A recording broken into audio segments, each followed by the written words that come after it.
Dejadme que os cuente una pequeña historia. Eran los años 40 del siglo XVII.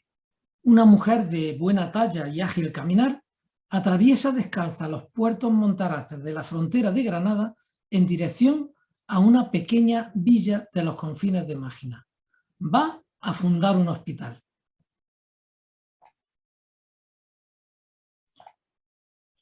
Hace apenas 3 años que en Cabrilla, que así se llamaba el pueblo, tuvo lugar un acontecimiento prodigioso.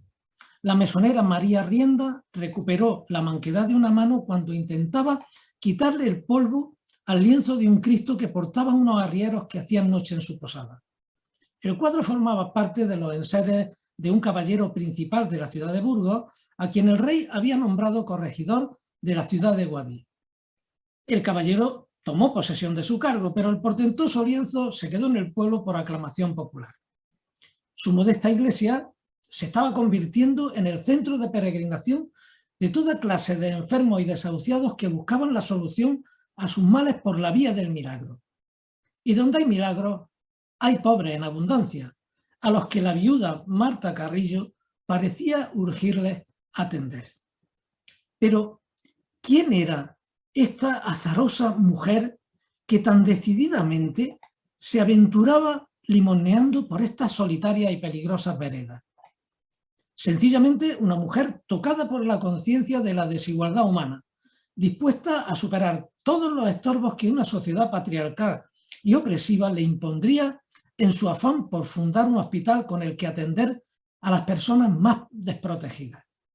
La empresa que de alguna manera le daba sentido o un nuevo sentido a su vida. Y bien que lo haría, aunque pagando el severo tributo de la invisibilidad. Por eso hoy nos proponemos reivindicar a Marta y a sus intrépidas mujeres que, como tantas otras a lo largo de la historia, dedicaron su existencia a construir una sociedad más justa y tolerante. Marta Carrillo vino al mundo en el seno de una familia acomodada de Priego de Córdoba en 1590, el mismo año que hicieron santo a Juan de Dios, el fundador del Hospital de Granada. Toda una premonición, pues el personaje y la ciudad condicionarían la intensa labor como fundadora hospitalaria que Marta desarrolló a lo largo de su vida. Una inclinación a ayudar al prójimo que no resultaba extraña en la pequeña prieguense, pues tuvo a una maestra de caridad en su propia madre, María de Aguilera se llamaba, que era aclamada por sus vecinos como santa y limosnera. Pues siguiendo el designio para las mujeres de su época, la joven Marta fue casada a muy corta edad, teniendo una fecunda historia obstétrica que inició cuando contaba solo 13 años de edad y llegó a tener nada menos que 13 hijos, de los que le vivieron solo 3. Por este tiempo era vecina de la ciudad granadina de Santa Fe y cuando enviudó se operó en ella una enorme transformación. Adoptó un modo de vida de tipo ascético, pues desde entonces nunca se puso una camisa ni durmió en cama. Empezó a recibir en su casa a pobres viandantes y a enfermos, a los que socorría y curaba con remedios tan rudimentarios como aplicarle ungüentos hechos con aceite de candil y ceniza, que aplicaba con trozos de lienzo. En la ciudad de Granada, que aún estaba inflamada con la obra hospitalaria de Juan de Dios, fue la primera en beneficiarse de una serie de fundaciones para socorro de pobres y desfavorecidos que Marta Carrillo realizó en diversos lugares de Andalucía. En la ciudad de Los Cármenes estableció un beaterio para doncellas pobres, que no logró consolidar y fomentó una sala para convalecientes en el Hospital Real de Granada, aunque este mérito no le fuera reconocido por el arzobispo Carrillo de Alderete, que se atribuyó con exclusividad su patrocinio. Estas primeras experiencias, ciertamente frustrantes, pueden explicar su decisión de abandonar Granada y, dejando a su hijo a buen recaudo, iniciar su camino de peregrinaje por Andalucía en su búsqueda de un entorno propicio para sus aspiraciones fundacionales. Sus coetáneos se refieren a la labor de socorro que Marta desarrolló con los forzados en Cádiz, en cuya atarazana entraba para cuidar de su sustento corporal y espiritual. Y cuando supo que algunos religiosos de la orden franciscana se embarcaban en Sevilla para ir a Japón, pues allí que quiso ir la intrépida Marta en busca del martirio, cosa que finalmente le impidió su confesor. Por aquel entonces ya vestía el hábito descubierto como terciaria, la rama secular de los franciscanos, habiendo adoptado el nombre de Marta de Jesús.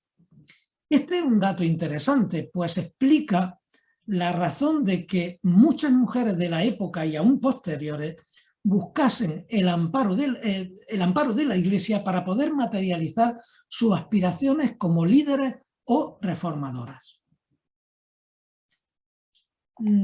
A la Orden Tercera de San Francisco podían acogerse personas que, queriendo seguir los pasos del santo, tenían algún impedimento para hacerlo dentro de la orden regular, como por ejemplo estar casados, que era el caso de Marta Carrillo. Al autotitularse, ella insiste en señalar que era hermana del hábito descubierto, ya que los terciarios, entre ellos este era un atributo especial que concedía la orden para avalar la calidad de las personas que lo ostentaban, a diferencia de los que revestían el que se llamaba el hábito parvo o encubierto bajo los ropajes, que en realidad eran la mayoría. Eso significa que aquella Marta de Jesús parecía monja, aunque en realidad no lo era en su sentido estricto, pues no estaba sometida a la clausura de una comunidad de religiosas, sino que podía hacer una vida normal como persona seglar. Esta fórmula de adscripción liminal a la Iglesia, que hizo extensiva a todas las mujeres que le acompañaron a lo largo de su vida, resultó altamente efectiva para su empresa hospitalaria, pues le dotaba tanto de un marco jurídico como de la libertad de movimiento que necesitaba. Y también pone de manifiesto el ingenio de estas mujeres para superar los limitantes que la sociedad le imponía. Marta de Jesús Carrillo utilizó su condición de terciaria y su hábito descubierto para hacer creíbles ante las autoridades sus iniciativas fundacionales, a la vez que legitimaba el sistema de demandas con el que garantizó su sostenibilidad económica y, por tanto, su viabilidad en el tiempo. Bueno, pues, así pues, volvamos a los rudos senderos de Mágina para acompañar a la madre Marta al pueblo de Cabrilla, que entonces aún estaba bajo la jurisdicción de la ciudad de Úbeda, era como una aldea perteneciente a este concejo. Lo que hizo en el pueblo y cómo lo hizo nos servirá para ilustrar la aplicación femenina del modelo de la hospitalidad instaurado un siglo antes, que se caracteriza por varios factores. Por un acercamiento a las personas más frágiles de la sociedad desde el reconocimiento de la dignidad humana como derecho tácito, también por un tipo de institución hospitalaria renovado que enfatizaba la curación y la asistencia integral al ser humano. Y también por un intento de dotar de mayores cotas de profesionalidad a quienes van a ejercer el oficio de enfermera, identificado de una forma muy sutil en el caso de las mujeres. Nada más llegar al pueblo, se presentó ante el prior de su iglesia, pues la regla obligaba a las hermanas terciarias a ponerse bajo la autoridad moral de un guía espiritual. En este caso lo fue el licenciado Perea, que con el tiempo daría testimonios muy valiosos sobre la vida y costumbres de Marta en Cabrilla. Por él conocemos que durante una década estuvo alojada en casa de una familia del pueblo, la de Marina Alonso y su esposo Martín de Valenzuela, donde recibió a varias de sus primeras seguidoras, entre ellas la misma patrona cuando enviudó. Con ellas llevaba una vida muy exigente, hasta el punto de que no todas soportaban las privanzas y trabajos a los que se sometían, especialmente durante la etapa de construcción del hospital. Durante esta etapa, realmente las mujeres lo que hacían era asistir a los albañiles acarreando materiales, ¿no? Algunas abandonaron esta vida marcada por la abstinencia y la mortificación. A pesar de ser una mujer de cuerpo robusto, apenas se sustentaba con unas migas a base de pan, agua, aceite y sal. Solía andar descalza, incluso cuando iba por los montes a pedir limosna a los pueblos comarcanos, y solo por obediencia a su confesor consintió en calzarse unas alpargatas, pero cuando ya tenía nada menos que 60 años. Vestía según costumbre de la orden terciaria, con apenas unas tocas, y dormía en el suelo, sobre una estera sentada, arrimando la espalda a la pared y usando una piedra por almohada. El periodo previo a la fundación del hospital podríamos catalogarlo como una etapa limosnera, que tuvo como objeto la captación de recursos y la fijación de un modelo muy concreto de asistencia al enfermo y al pobre, que lo vamos a ver ahora, ¿no? De hecho, ¿por qué Marta tituló su gran obra de forma genérica como Hospital de la Misericordia? Pues bien, porque no fue algo netamente espontáneo, sino que observamos cómo ella siguió estrictamente el guión de las virtudes asociadas al modelo renovado de la hospitalidad, que a su vez se sustentaba en el ejercicio de las obras de misericordia. Las obras de misericordia, tanto corporales como espirituales, eran lo que los médicos de entonces denominaban las cosas no naturales, y ya en nuestro tiempo las enfermeras les llamamos las necesidades humanas básicas. Pero veamos cómo armó Marta su particular catálogo de obras de misericordia. Para alimentar a las personas más frágiles, recogía aceite y mandaba amasar pan para darlo a los niños que acudían a su puerta o repartirlo costal a cuestas por el pueblo los domingos. De hecho, llegó a tener su propio molino de pan para que no le faltasen provisiones. Para vestir a la gente más necesitada, pedía sobrantes de lienzo y con ellos hacía tramados de tela con los que sus mujeres confeccionaban camisas que luego entregaba a niños mayores y muy especialmente a las doncellas pobres, para que compusiesen el ajuar con que casarse. Su primer hospital, que armó con una ayuda de 1.000 reales que le concedió el Concejo de Úbeda, este hospital estaba orientado a proporcionar cobijo a los que no tenían y también a remediar sus males por unos días. Su hospital definitivo, que estableció simbólicamente en el edificio del mesón donde ocurrió aquel milagro del Cristo de Burgos, estuvo dedicado especialmente a la asistencia de los peregrinos, y cuando estos agravaban o morían, disponía una ayuda económica para que pudiesen ser trasladados a lugares más a propósito para cuidarse o a sus lugares de origen en caso de fallecimiento. Probablemente el pequeño municipio no contaba con muchos presos a los que visitar, tal como mandan también las obras de misericordia, pero sí lo hizo a los galeotes y forzados que malvivían en las galeras de los pueblos andaluces o de los puertos andaluces para proporcionarles ropa y alimentos. Lo hacía aprovechando sus desplazamientos relativamente frecuentes a Sevilla o a Sanlúcar de Barrameda para captar limosnas al tiempo de la llegada de los galeones de las Indias. No se olvidó Marta del precepto de enseñar al que no sabe, por lo que instauró una escuela de primeras letras con la obligación de proporcionar instrucción gratuita al menos a 6 niños pobres de la localidad. Y para proveer el auxilio espiritual a la gente que lo necesitara, dotó económicamente una capellanía con sede en el pequeño templo que edificó junto a su hospital, poniendo bajo su cuidado a un nieto que era clérigo. Marta de Jesús se entretuvo en Cabrilla durante casi un cuarto de siglo construyendo su entramado benéfico asistencial, que logró consolidar con un paquete de rentas donde no faltaban las fincas rústicas y urbanas, industrias y negocios locales, así como bienes de ascenso por los que tenía beneficios sobrados para sustentar su obra. Y todo ello gestionando de una manera muy efectiva el sistema económico potenciado por la Iglesia como uno de los pilares de la Contrarreforma, la limosna. Los que le conocieron en vida afirman que Marta de Jesús experimentaba no pocas contradicciones, tanto espirituales como temporales. La más señalada fue la frustración que le produjo no haber logrado que le autorizasen establecer en Cabrilla un hospital de curación o convalecencia, pues la enfermería era su verdadera vocación.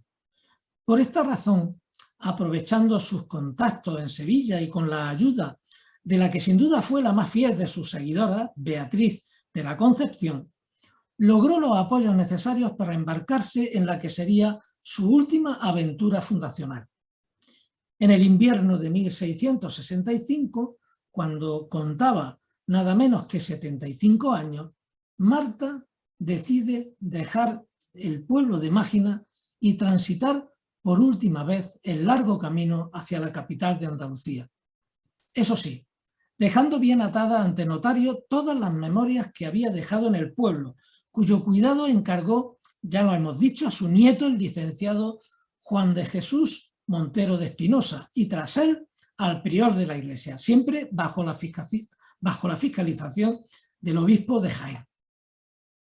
De hecho, su empresa benéfica pervivió todavía 2 siglos más, hasta la época de las desamortizaciones de los bienes eclesiásticos en el siglo XIX.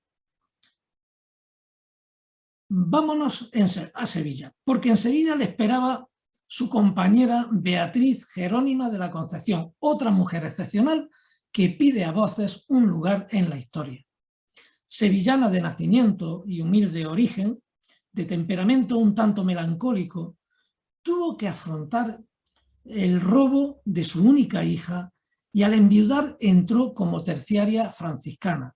Así debió conocer a Marta de Jesús, a la que siguió hasta sus últimos días. Con el apoyo de algunas familias principales de la ciudad, Beatriz ya había iniciado las gestiones para la creación de un hospital destinado a cuidar a mujeres impedidas y desamparadas, mujeres con algún tipo de invalidez severa. Le pusieron al hospital el nombre de Cristo de los Dolores, aunque popularmente fue conocido como el Hospital del Pozo Santo. Y aún se le conoce así porque el hospital sigue prestando asistencia 4 siglos más tarde. Lo curioso es que una vez habilitado el hospital, la primera enferma ingresada fue la propia Marta de Jesús, siendo su última residencia y el lugar donde falleció a los pocos años, en 1669. Pues esta es la síntesis biográfica de Marta de Jesús Carrillo, una mujer fundadora hospitalaria, declarada venerable por la Iglesia junto a su compañera Beatriz, que no pudieron ser beatificadas porque el expediente que se elevó al Vaticano se perdió durante un naufragio cuando iba en camino de Roma, con lo cual estas mujeres quedaron condenadas al olvido. Hasta el punto de que hace tan solo unos años que se pudo establecer una relación entre la Marta de Cabrilla y la de Sevilla, pues se les tenía por personas distintas. Lo cual introduce un estimulante interrogante. ¿Cuántas Martas permanecen aún ocultas en la oscuridad de los mamotretos de los archivos que están esperando ser sacadas a la luz por los historiadores?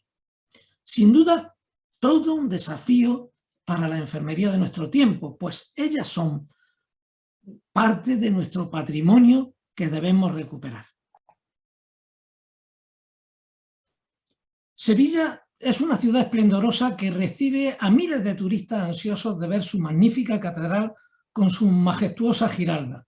Pero si tenéis la oportunidad de visitar esta ciudad andaluza, no dejéis de preguntar por el recóndito Hospital del Pozo Santo, pues merece la pena conocer una de las joyas barrocas escondidas en su entramado histórico y la cuna de una de las iniciativas más singulares de la historia de la enfermería y también de la historia de las mujeres.